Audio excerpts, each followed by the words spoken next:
আজকে যে লেখাটি বলবো সেটা বুদ্ধের উক্তি, বিশ্বাস। আমাদের সকলের মনে একটা সুপ্ত বাসনা থাকে। কারোর বাসনা তীব্র, কারোর বাসনা হালকা। যার বাসনা তীব্র সেই সে সেই বাসনাটাকে চরিতার্থ করার জন্য খুব চেষ্টা করে। সে চেষ্টা করতে করতে যদি হতাশ হয়ে যায়, তাহলে সে একটা নদীকে দেখে মনটাকে শান্ত করতে পারবে। একটা নদী ঝর্ণা থেকে উৎপত্তি হয়, তারপর বিভিন্ন জায়গা দিয়ে যায়, কখনো মালভূমি, কখনো মরুভূমি।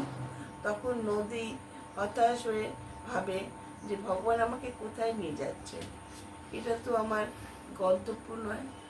ভগবানের কিন্তু সব ঠিক থাকে। তিনি নদীকে বিভিন্ন জায়গা দিয়ে পাঠিয়ে ঠিক সমুদ্রে গিয়ে ফেলে।